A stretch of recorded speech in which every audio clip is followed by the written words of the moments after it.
बिस्मिल्लाहिर्रहमानिर्रहीम। अस्सलाम वालेकुम नाज़रीन, मैं हूं राजा नसीर और आप देख रहे हैं natural and healthy food by doctor Raja Naseer Fazal. नाज़रीन, मैं बहुत ही ज़बरदस्त जो है फ्रूट लेके आपकी खिदमत में हाजिर हूं। ये जो फ्रूट है बहुत ही ज़बरदस्त है, इसके बहुत अच्छे इंग्रेडिएंट्स हैं और ये ऐसा फ्रूट है, यकीन करें अगर आप अपनी ज़िंदगी में इसको इस्तेमाल करते हैं तो आप कहेंगे कि आपकी ज़िंदगी में जो है बुढ़ापा कभी नहीं आएगा, आप हमेशा खूबसूरत और जवान नजर आएंगे। ये वो फ्रूट है। नाज़रीन, आज बात होगी पपीते की।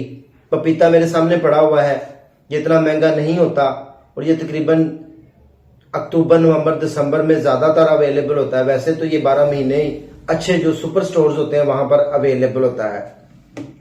नाज़रीन, इस मौसम में बहुत ज्यादा खास अफादियत बढ़ जाती है।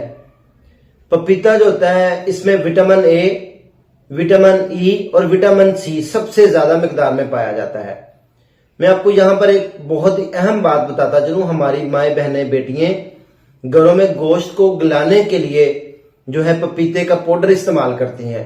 ये पाउडर जो है अच्छे स्टोरों से मिल जाता है आज भी। तो पपीता बहुत ही जबरदस्त फ्रूट है। पहले तो लोग कहते थे कि पपीते को पका कर खाना चाहिए। मैं कहता हूं पपीते को डायरेक्ट काट के या तो पीसेस खा लेने चाहिए, तो या फिर इसका जूस बना के डेली एक गिलास पीना चाहिए। डेली एक गिलास जूस बनाकर लाजमी पीना चाहिए।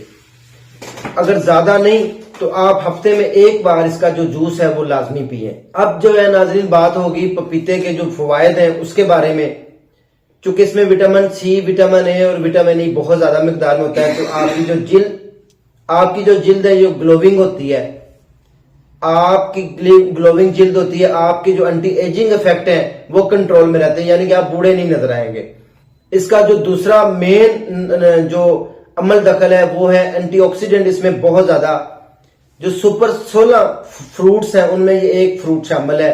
ऐसे फ्रूट्स जिनके अंदर एंटीऑक्सीडेंट ज्यादा मिकदार में पाया जाता है, जो कि इम्यून सिस्टम को बेहतर करके कैंसर के खिलाफ लड़ने में ताकत देता है। पपीता उनमें से एक फ्रूट है। पपीता खाने वालों को कभी कैंसर नहीं होता। अगर खुदा ना खास्ता किसी को कैंसर हो जाए तो उसके खिलाफ लड़ने में मावन है। ये जो व्हाइट सेल कम होते हैं, प्लेटलेट्स कम होते हैं, डेंगू बुखार होता है, उसमें बहुत ज्यादा कारआमद है। इसके अलावा जिल्द के जितने भी जुमला अमराज हैं, मिसाल के तौर के ऊपर चेहरा लटक जाना, चेहरे का डल हो जाना, ग्लोविंग ना रहना, छोटे छोटे फोड़े फिंसियां, खारिश, तद्दर, चंबल, यानी कि जिल्दी अमराज जितने भी हैं, जिन लोगों को ज्यादा रहते हैं और वो ठीक नहीं होते, उनको पपीते का जूस जो है वो डेली बनाकर पीना चाहिए।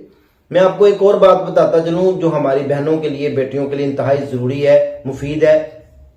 ब्लड कैंसर में ये इंतहाई अहम रोल प्ले करता है। हम इसका जूस भी कल बनाएंगे, रेसिपी वो नेक्स्ट वीडियो में आपके साथ शेयर की जाएगी। हमारी बहनें बेटियां इसका गूदा निकाल के तो चेहरे के ऊपर मसाज भी कर सकती हैं। चेहरा आपका ग्लोविंग फेस हो जाएगा। डल जो फेस है, हल्के हल्के सर्कल पड़े हुए हैं, इसके अलावा रिंकल्स बने हुए हैं, छोटे छोटे एक्नीज निकले हुए हैं, तो उनके लिए बहुत ही नायाब चीज है। इसका गुद्दा जो है वो चेहरे के ऊपर मसाज करने से ये आपकी प्रॉब्लम सारी ठीक हो। उसके अलावा नाज़रीन, मैं आपको बताता चलूं इसका जो मेन फंक्शन है वो हमारे मैदे और जो है आंतड़ी है उसके ऊपर बहुत जबरदस्त अफादियत का हमल है। ऐसे बच्चे जिनके पेट में कीड़े रहते हैं उनको इसका फ्रेश जूस बनाकर भी पिला सकते हैं। अगर आप इसको डायरेक्ट खिलाते हैं तो ये 100 ग्राम में तकरीबन 100 ग्राम पपीते में 100 ग्राम ही कैलोरीज होती हैं। हाई कैलोरीज नहीं है, कोलेस्ट्रॉल को भी कम करता है। हाई ब्लड प्रेशर और शुगर के मरीजों के लिए यकसा मुफीद है। कुदरती तौर के ऊपर इसमें जो अपनी मिठास है वो आपको कोई नुकसान नहीं देती। हर तरह का मरीज इसको ले सकता है। चूंकि मैदे के ऊपर इसका बहुत ज्यादा इफेक्ट और असर होता है, तो नाज़रीन वो लोग जिनको भूख का मसला है, एनोरेक्सिया है, भूख नहीं लगती, तो एज ए एपिटाइजर आप सुबह बच्चों को निहार मुंह ये खिलाएं या इसका फ्रेश जूस बनाकर पिलाएं। बगैर किसी दवाई के पपीते का फ्रेश जूस सुबह पीने से, या पपीता एक छोटी जो बोल होती है वो बना के खाने से भूख लगना शुरू हो जाती है। एनोरेक्सिया का मसला है, भूख की कमी है, एज ए एपिटाइजर के तौर के ऊपर ये बहुत ही बेहतरीन पपीता काम करता है। तो लिहाजा चूंकि इसका डाइजेस्टिव सिस्टम के ऊपर बहुत ज्यादा असर होता है और आपके डाइजेस्टिव सिस्टम को बेहतर करता है, तो लिहाजा ऐसे लोग जिनका मैदा डिस्टर्ब रहता है, उनको भूख की कमी हो चुकी है, उनको पपीता लाजमी खाना चाहिए। नाज़रीन, पपीता जो है अगर आप हफ्ते में एक बार भी खाते हैं, ये आपकी अपनी चॉइस है। आप इसको डायरेक्ट भी खा सकते हैं, ये नॉर्मल जायका होता है, मीठा भी होता है, और इसको आप पकाकर भी हांडी और सालन बनाकर भी खा सकते हैं। नंबर 3, आप इसको फ्रेश जूस के तौर के ऊपर भी इस्तेमाल कर सकते हैं। और ये जो मैंने आपको इसकी इफादियत बताई है, विटामिन ए, विटामिन ई और विटामिन सी। अब विटामिन ए की बात करते हैं तो आपकी आई साइट के लिए बहुत ही जबरदस्त और मुफीद है। विटामिन ए भरपूर किरदार अदा करता है, आपकी नजर वीक होने से रोकता है। अगर आपकी नजर वीक हो चुकी है तो उसको रिकवर करता है। विटामिन ए की खसूसियात है जो कि इसमें बहुत ज्यादा मिकदार में पाया जाता है। तो इसलिए अगर आप हमेशा तंदुरुस्त, हेल्दी, जवान और खूबसूरत नजर आना चाहते हैं तो मेरा यह मशवरा है कि अपने हाथ से ये मौसम जाने ना दें, बल्कि हफ्ते में 1 या 2 बार इसका 1 गिलास जूस जो है वो बनाकर इस्तेमाल करें, ताकि आप सेहतमंद रहें।